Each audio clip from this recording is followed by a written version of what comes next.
দেখুন ট্যাংরা মাছের ঝাল করবো বন্ধুরা। আদা জিরে বাটা, লঙ্কা গুঁড়ি আর পেঁয়াজ ফোড়ন দিয়ে কষিয়ে নিয়েছি। এবারে মাছগুলো দিয়ে দিচ্ছি, ভাজা ট্যাংরা মাছগুলো।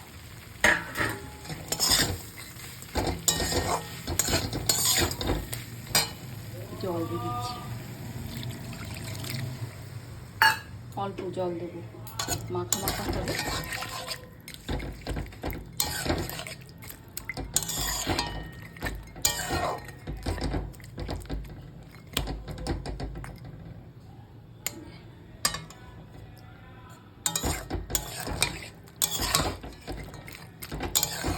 গামাকা গামাকা হবে, খেতে ভালো লাগছে।